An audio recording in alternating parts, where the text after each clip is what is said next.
السلام علیکم dear students, آج کا جو ہمارا ٹاپک ہے وہ ہے محنت کی حرکت پذیری کے فوائد ہیں۔ محنت کی حرکت پذیری سے کیا مراد ہوتا ہے؟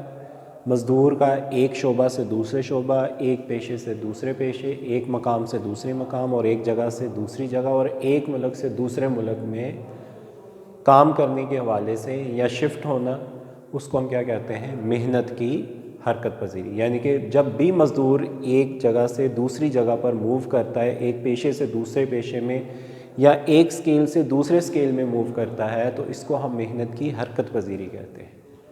اب جب بھی لیبر جو ہوتی ہے، جب بھی ٹرانسفر ہوتی ہے ایک جگہ سے دوسری جگہ پر یا شفٹ ہوتی ہے، تو اس کے بہت سارے بینیفٹس ہوتے ہیں، اور مزدور ہمیشہ اس وقت جو ہوتا ہے ایک جگہ سے دوسری جگہ پر موو کرتا ہے جب اس کو بینیفٹ جو ہوتے ہیں وہ زیادہ نظر آ رہے ہوتے ہیں۔ اب ہمارے پاس یہ ہے کہ محنت کی حرکت پذیری کے فوائد کون کون سے ہیں۔ تو سب سے پہلے ہے طلب و رسد میں توازن۔ سب سے پہلے ہے طلب و رسد میں توازن۔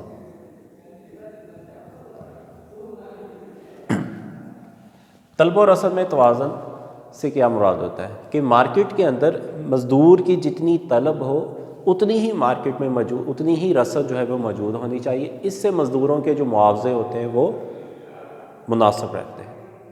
اور اگر مارکیٹ کے اندر مزدور کی رسد جو ہوتی ہے وہ بڑھ جائے طلب کے مقابلے میں، تو اس کا مطلب ہوتا ہے کہ پھر مزدور کا جو معاوضہ ہوگا وہ کم ہو جائے گا۔ اب طلب و رسد کو اگر ہم طلب و رسد کا فنکشن بناتے ہیں، اگر ہم اس کو ڈائیگرام کے پوائنٹ آف ویو سے کرنا چاہیں تو ہمارے پاس بنتا ہے ایگریگیٹ ڈیمانڈز آف لیبر۔ مزدور کی جو طلب ہوتی اس کا جو تعلق ہوتا ہے وہ معاوضوں سے ہوتا ہے، W/P حقیقی اجرت۔ اگر مزدور کا معاوضہ زیادہ ہوگا تو ڈیمانڈ مارکیٹ میں اس کی کم ہوگی، اور اگر مزدور کی طلب جو ہوگی وہ اگر معاوضہ کم ہوگا تو طلب بھی اس کی زیادہ ہوگی۔ اگر میں اس کو ڈائیگرام کے ذریعے ظاہر کرنا چاہوں، اس سے ہمیں سمجھنے میں آسانی ہو جائے گی کہ ہمارے پاس X axis, Y axis origin ہے۔ ایکس ایکسس کے اوپر ہمارے پاس جو ہے وہ aggregate demands of labour and aggregate supply of labour ہے، اور اس سائڈ پہ جو ہے ہمارے پاس معاوضے ہوتے ہیں۔ اب ڈیمانڈز آف لیبر کا جو خط ہوگا وہ آپ کے پاس نیگیٹو سلوپ ہے، تو یہ آپ کے پاس بن گیا محنت کی طلب کا خط بن گیا۔ اگر معاوضے زیادہ ہیں تو طلب کم ہو جائے، اگر معاوضے کم ہوں گے تو طلب زیادہ ہوگی، اور ہمیشہ لیبر کی جو طلب ہوتی ہے فرم کی طرف سے کی جاتی ہوتی ہے، اور فرم جو ہوتی ہے ہمیشہ چاہتی ہے اس کو ورکر جو ہوتا ہے وہ سستا۔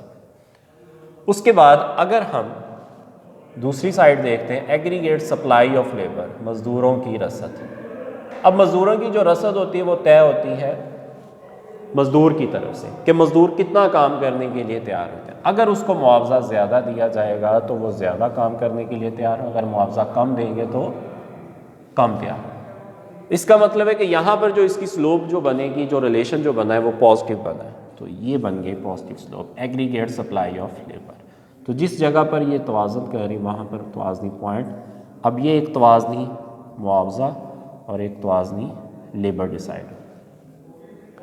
اب اگر ہمارے پاس ڈیمانڈز آف لیبر زیادہ ہو جائے سپلائی آف لیبر سے، اگر طلب زیادہ ہو رسد کے مقابلے میں تو معاوضے جو ہوں گے وہ بڑھ جائیں گے، اور اگر رسد زیادہ ہو جائے طلب کے مقابلے میں تو معاوضے جو ہوں گے وہ آپ کے پاس کم ہو جائیں گے۔ تو اس کا مطلب ہے کہ یہ اس طلب و رسد کا توازن ہونا، کہ اس طلب اور رسد کا توازن ہونا یعنی کہ برابر ہونا بہت ہی ضروری ہے آپ کے پاس، کہ جس سے مارکیٹ کے اندر جو ہوگا وہ معاوضے بھی مناسب رہیں گے۔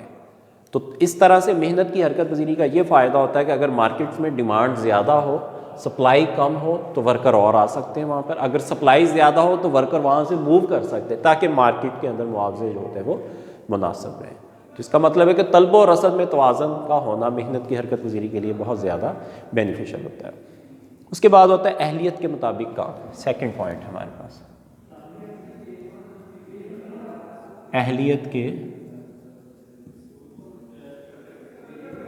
مطابق، کہ مزدور جو ہوتا ہے اس کو اپنی اہلیت کے مطابق جو ہوتا ہے وہ کام مل جاتا ہے۔ اگر وہ کسی جگہ پر پہلے کام کر رہا ہے اس کو وہ کام جو ہے وہ اس کی نیچر کے ساتھ یا اس کے جو کاروباری جو صلاحیت ہے، جو کام کرنے کی جو صلاحیت ہے اس کے ساتھ وہ میچ نہیں کر رہی، تو وہ وہاں سے موو کر سکتا ہے. یہی بینیفٹ ہوگا کہ وہ اس کو اپنے من پسند جو ہوگا وہ کام مل جائے گا. تو اس کا مطلب ہے کہ محنت کی حرکت پذیری کا اس کو فائدہ ہوگا کہ اپنی وہ پسند کا کام جو ہوتا ہے وہ دوسری جگہ پر جا کر کر سکتا ہے. اس کے بعد ہے قابلیت کے مطابق معاوضہ. نمبر 3 ہے آپ کے پاس قابلیت کے مطابق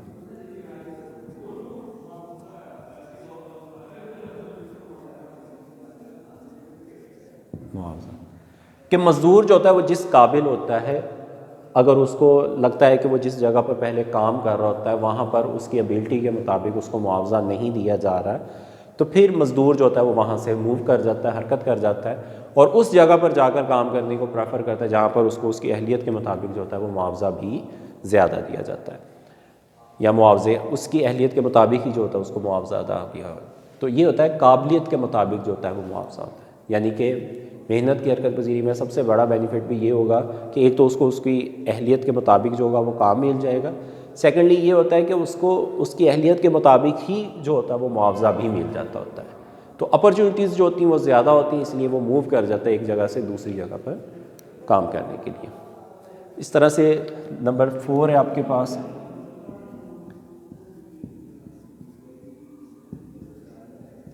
بے روزگاری میں کمی. اگر مارکیٹ کے اندر سپلائی آف لیبر زیادہ ہو بٹ ڈیمانڈز آف لیبر جو ہے، سپلائی آف لیبر زیادہ ہے ڈیمانڈز آف لیبر سے، تو اس کا مطلب ہوتا ہے کام کرنے کے لیے مزدور جو ہے وہ زیادہ تیار ہے، لیکن مارکیٹ کے اندر فرم کی طرف سے مزدوروں کی جو طلب کی گئی ہے وہ کم ہے. اس سے کیا ہوگا؟ مارکیٹ کے اندر بے روزگاری جو ہوتی ہے وہ پیدا ہوتی ہے. مارکیٹ میں معاوضے جو ہوتے ہیں ورکر کے جو ہوتے ہیں وہ کم ہو جاتے ہیں. تو یہاں پر ورکر کا جو معاوضہ ہوگا، حقیقی اجرت جو ہوگی وہ کم ہوتی چلی جائے گی. تو مزدور جو ہوتا ہے اپنے فارغ وقت کو ورکنگ آور میں اسی وقت کنورٹ کرتا ہے، اسی وقت کام میں لے کر آتا ہے جب اس کو معاوضہ جو ہوتا ہے وہ بہتر طریقے سے دیا جا رہا ہوتا ہے. اس کا مطلب ہے اگر سپلائی آف لیبر زیادہ ہے ڈیمانڈز آف لیبر کے مقابلے میں، تو اس کا مطلب مارکیٹ کے اندر بے روزگاری ہو رہی ہوتی ہے. تو اس کو بھی مینیج کرنے کے لیے، اس کو بھی اسٹیبل کرنے کے لیے کیا کیا جاتا ہے کہ طلب و رسد میں توازن کیا جاتا ہے. اب طلب و رسد میں توازن کہاں پہ ہوگا؟ جہاں پہ ایگریگیٹ ڈیمانڈز آف لیبر اور سپلائی آف لیبر برابر ہے، یعنی کہ مارکیٹ میں جتنی ڈیمانڈ ہے اتنی لیبر وہیں پر کام کرے اور جو باقی بچ جائے وہ وہاں سے موو کر جائے، تاکہ معاوضے بھی بہتر رہیں اور دوسری جگہ پر جا کر جو ہوتا ہے وہ روزگار بھی حاصل کر لیں، تاکہ ان کو ان کی اہلیت کے مطابق کام بھی مل جائے اور اسی کے مطابق جو ہوتا ہے ان کو معاوضے بھی دے دیے جائیں. تو اس کا مطلب ہے کہ بے روزگاری میں کمی بھی ہو سکتی ہے. کس طرح سے؟ اگر محنت کی حرکت پذیری ہوتی ہے. تو اگر سپلائی آف لیبر زیادہ ہوگی ڈیمانڈز آف لیبر کے مقابلے میں، اس سے مزدوروں کا جو ہوگا وہ نقصان، اس سے مزدوروں کو معاوضے کم ملیں گے. بے روزگاری مارکیٹ میں جو ہوگی وہ زیادہ پھیلے گی. تو اگر موو ہوتی ہے لیبر تو وہاں سے وہ نکلیں گے، وہاں پر جائیں گے جہاں پر ان کی ڈیمانڈ جو ہوگی وہ زیادہ ہوگی. اس طرح سے ایک بہتر معاوضے کے اوپر جو ہوگے وہ ورکر کام کرنا پسند کریں. اس کے بعد ہے استعداد کار میں اضافہ. نمبر 5 ہے ہمارے پاس استعداد کار میں اضافہ.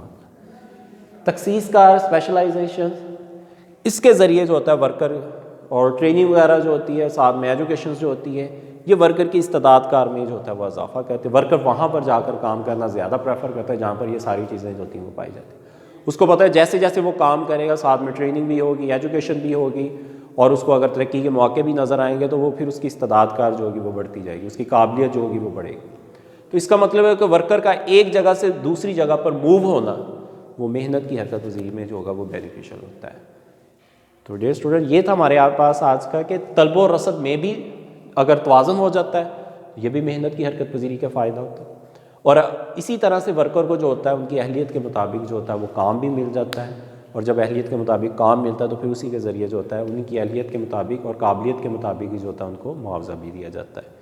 تو پھر مارکیٹ میں ڈیمانڈ اور سپلائی، اگر سپلائی زیادہ ہو جائے ڈیمانڈز کے مقابلے میں تو بے روزگاری پیدا ہو جاتی ہے. تو یہ جو موومنٹ ہوتی ہے یہ موومنٹ اس بے روزگاری میں کمی کرتی ہے.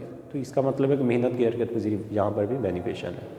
اور مزدور کو جو ہوتا ہے اس کی استعداد، مزدور کی جو استعداد کار ہوتی ہے وہ بڑھ جاتی ہے. اگر اس کو نظر آتا ہے کہ فلاں جگہ پر کام کرنے سے اس کی ابیلٹی جو ہوگی وہ بڑھے گی، اس کے کام کرنے کی استعداد کار بڑھے گی، اس کو ٹریننگ اس کو بہتر ملے گی، اس کی ایفیشنسی جو ہوگی کام کرنے کی وہ بڑھتی چلی جائے گی، تو ورکر جو ہوگا وہ وہاں سے موو کرتا چلا جائے گا۔